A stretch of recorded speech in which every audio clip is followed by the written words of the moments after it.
Japan beat Germany. Then Japan beat Spain.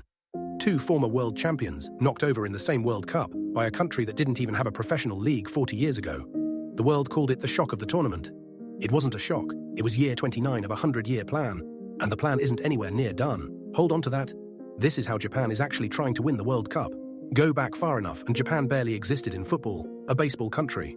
No professional league at all. And here's the number that says it best. Before 1998, Japan had never even played at a World Cup.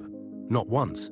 They weren't the almost team, they were the never team, a nation of 120 million people that the football world simply did not think about. And then, instead of chasing one quick result, Japan did the most patient thing imaginable. They sat down and planned 100 years into the future. In 1993, Japan launched a professional league from nothing, the J-League. But the truly radical part wasn't the league, it was the timeline. They didn't aim to win the next World Cup. They wrote a plan measured in generations. Build the clubs, build the coaches, build the culture, and one day win a World Cup. Most countries plan to the next tournament. Japan planned to the next century. 2 pieces. Build it at home, then send it to Europe. And piece 2 is the part that turned a baseball country into a team that beats champions. Stay with me.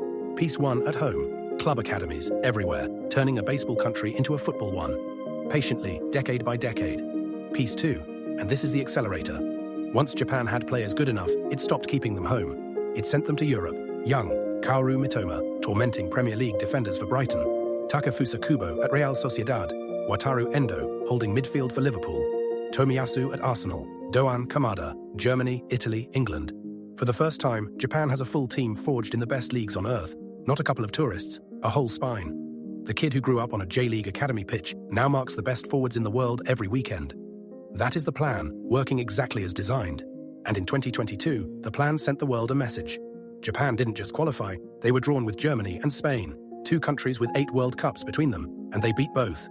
Came from behind against each, topped the group, the neutrals' favourite team at the whole tournament. Then they ran into the wall they always hit. The round of 16, Croatia, a penalty shootout, out. But the point was made, a nation that had never been to a World Cup before 1998 was now knocking over champions. On schedule, but the plan has 2 weak points, and they're real. First, the wall. For all the progress, Japan has never gone past the round of 16. Beating Germany is one thing. Winning a knockout when it's tight, on penalties, against a ruthless opponent, they haven't cracked that yet. Second, patience is hard to sell. A 100-year plan is beautiful on paper, but fans, sponsors, a whole country want it now. The pressure to abandon the long game and chase a quick result is the one thing that could break the whole thing. So the question isn't whether Japan belongs, it's whether the plan can hold its nerve at the exact moment it's close.